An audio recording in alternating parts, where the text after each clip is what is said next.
Sexta-feira, dia 27 de fevereiro de 2026. Sejam todos muito bem-vindos, meus amigos, a mais um vídeo do canal Terra Brasilis News. Quero começar esse vídeo pedindo a vocês para deixarem os likes. Não se esqueçam de se inscrever. Você que ainda não se inscreveu no Terra Brasilis News, deem uma força para que o canal cresça de um jeito ou de outro, não é isso? Mas vamos lá. Eu que estou gravando esse vídeo agora às 16 horas. Antes de entrar no assunto, quero lembrar que acabou de sair a notícia de que o excelentíssimo, o magnânimo ministro do Supremo Gilmar Mendes suspendeu aquela decisão de CPI, de quebra de sigilo da empresa de Dias Toffoli. Eu só vou dizer o seguinte sobre esse assunto: quem tem medo. Se é para esconder, é porque está devendo, não é?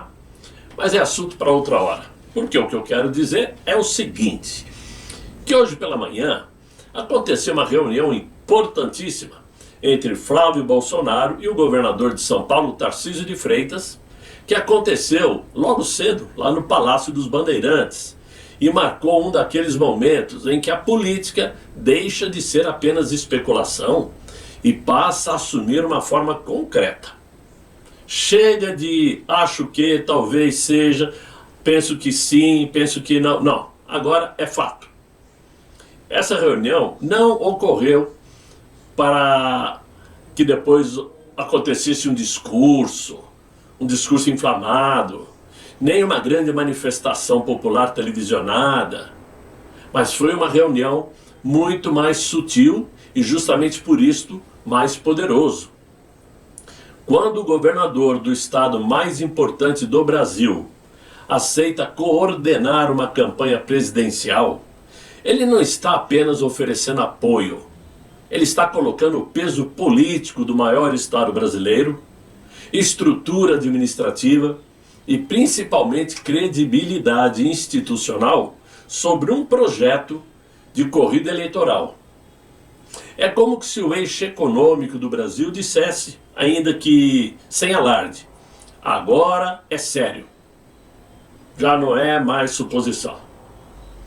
E principalmente agora, quando esse movimento acontecia, surgiram os números das novas pesquisas eleitorais pelo Instituto Paraná Pesquisas.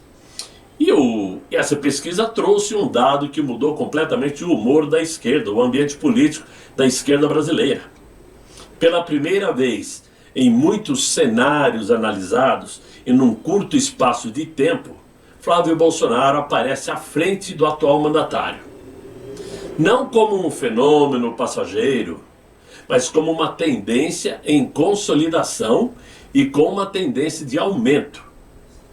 Depois desse encontro, logo cedo, Flávio Bolsonaro compartilhou uma foto ao lado de Tarcísio de Freitas na sua rede social lá no X. E a seguinte mensagem: vamos fazer história juntos, construindo o Projeto Brasil para recolocar o país no caminho da prosperidade. Vejam aí a imagem que o Flávio compartilhou na rede X. Meu amigo Tarcísio e eu vamos estar juntos, não apenas em São Paulo, mas desenvolvendo a esperança a todos os brasileiros, escreveu Flávio. O filho do ex-presidente, mas ainda nosso presidente Jair Bolsonaro, afirmou ser necessário resgatar a capacidade de estabelecer consenso em torno de uma visão de futuro.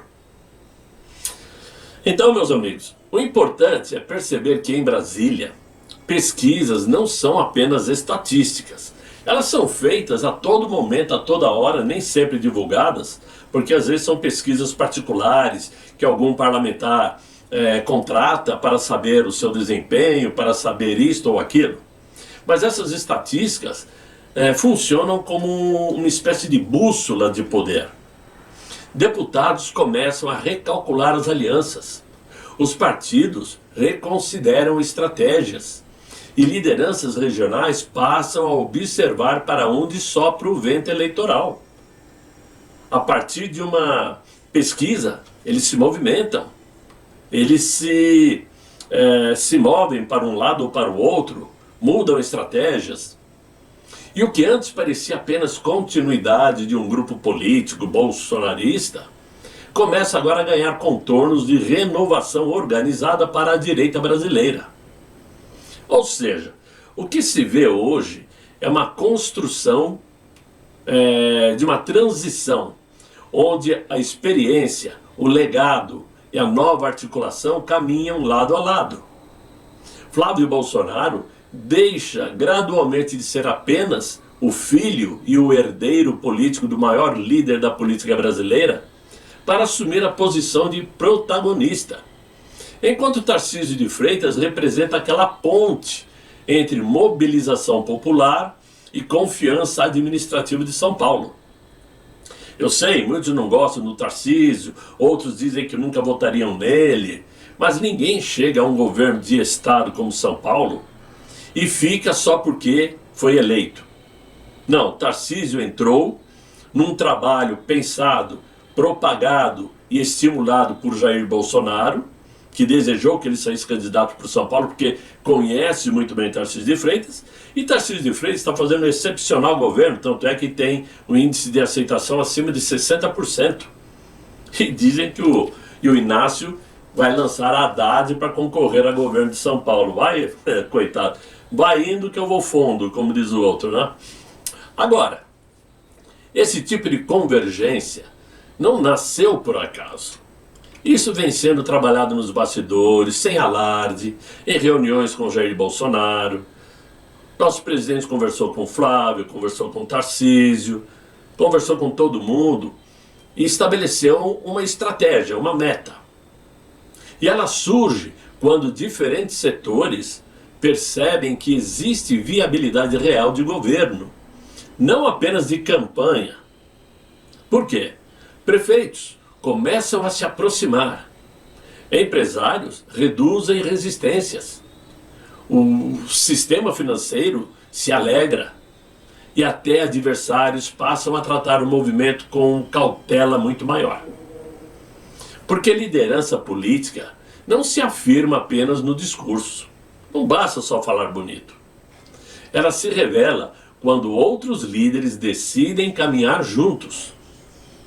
A direita precisa aproveitar esse momento em que o Brasil atravessa aquele tipo raro de turbulência política, em que vários escândalos diferentes deixam de serem episódios isolados e começam a formar um único enredo.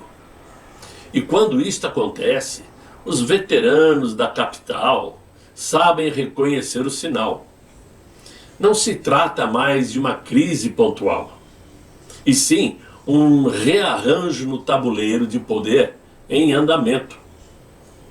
Flávio Bolsonaro, que vem trabalhando muito bem nos bastidores, soube costurar com Tarcísio de Freitas uma frente que agrega interesses não somente políticos, mas de gestão, já que o governador de São Paulo tem forte conexão com o sistema financeiro de todo o Brasil, obviamente, principalmente na famosa Faria Lima, e também com a Fiesp, que é a Federação das Indústrias do Estado de São Paulo, que é a maior do país, né? Esses setores não somente impulsionam, como também direcionam a economia brasileira. Na reunião de hoje, ficou também acertado o seguinte, que o governador Tarcísio vai escolher o seu vice-candidato por conta própria, sem interferência, e para a reeleição de São Paulo, né? E um candidato ao Senado, como já havia sido combinado com Jair Bolsonaro. Na cabeça de Tarcísio de Freitas deverá ser Guilherme Derrite. Essa é a ideia. Enquanto Jair Bolsonaro vai escolher o outro candidato ao Senado. Muito bem.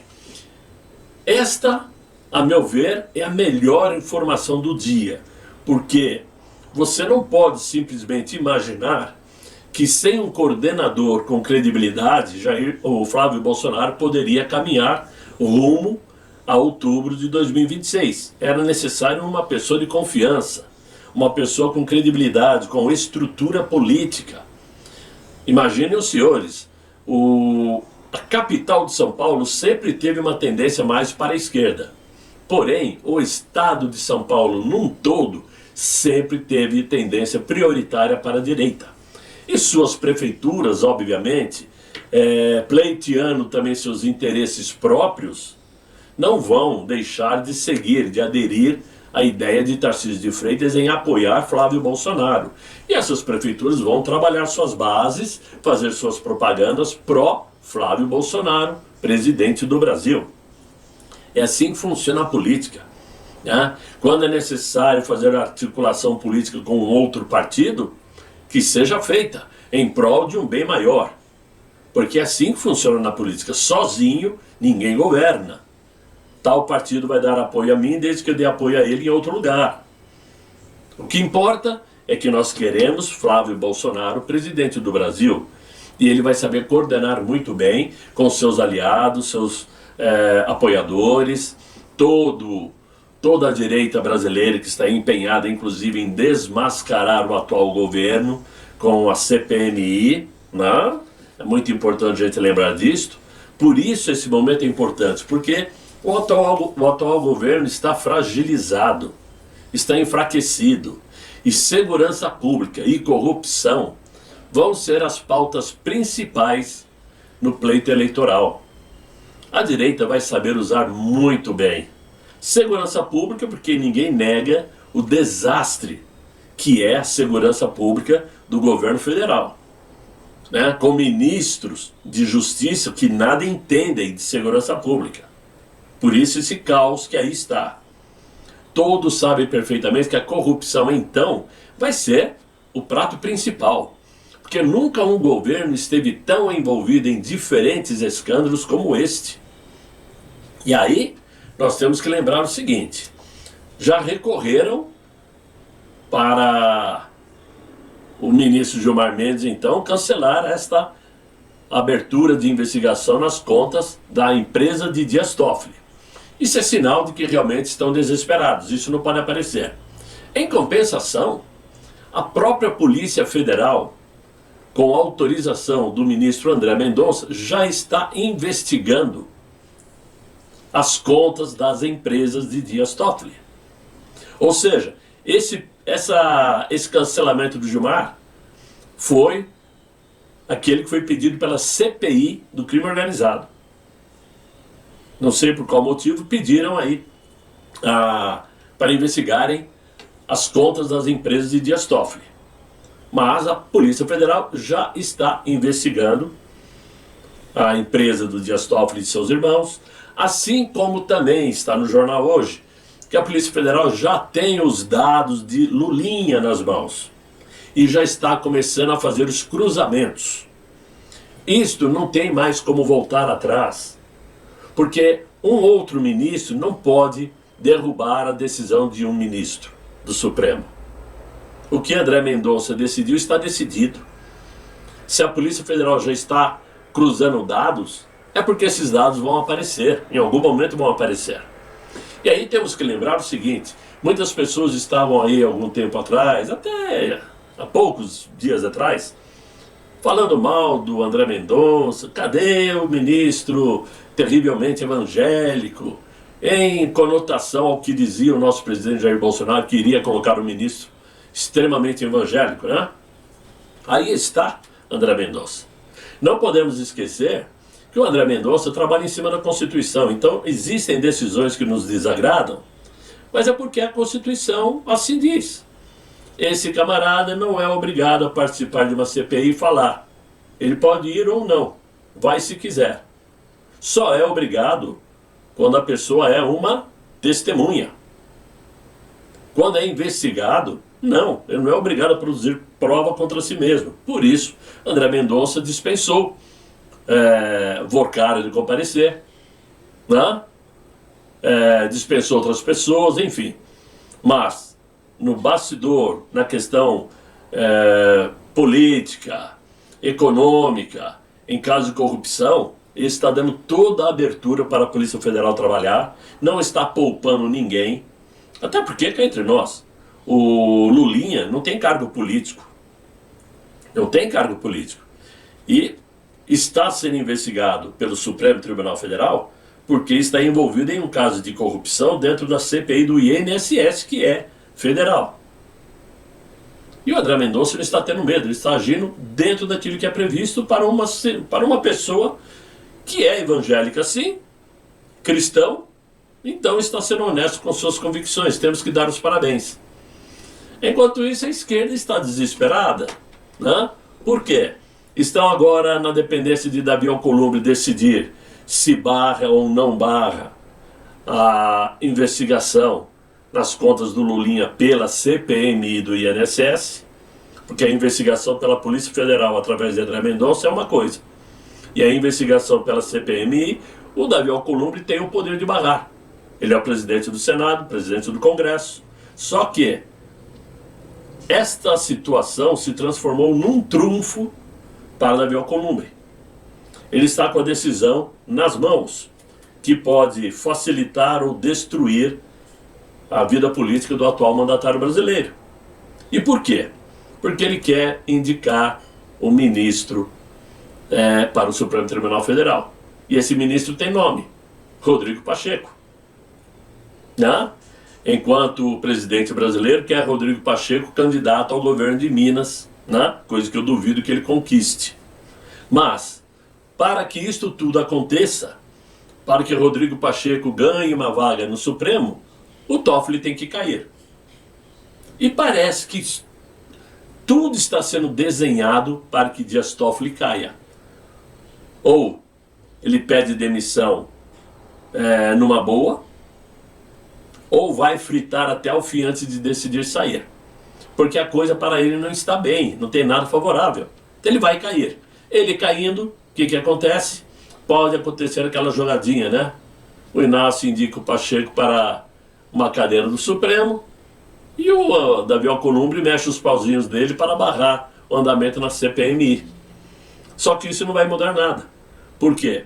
Se ele barrar, o presidente da CPMI certamente recorre ao Supremo e vai ser atendido por André Mendonça, que é o relator da CPMI do INSS dentro do Supremo Tribunal Federal, e a decisão do André Mendonça é que vai ser validada.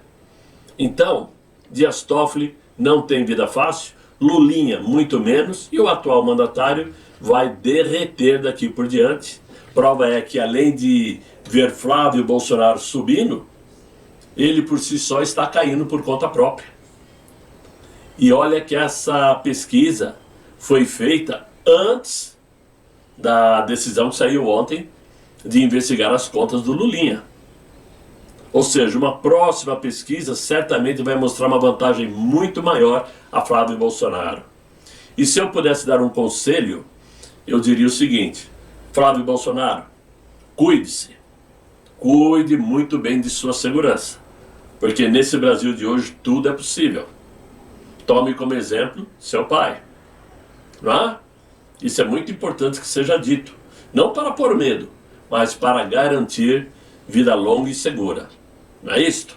Então, meus amigos, é o que eu achei que era mais importante para o dia de hoje. É isso que eu tinha que dizer para vocês nesse vídeo. Eu espero que vocês tenham gostado, claro, né? Se vocês gostarem, eu sei que vocês vão deixar os likes. Assim espero, não é isso? De qualquer forma, eu desejo que vocês tenham aí um excelente final de sexta-feira, muito bom descanso, e até amanhã, se Deus quiser, e Ele há de querer. Fiquem bem, fiquem com Deus. Tchau, tchau.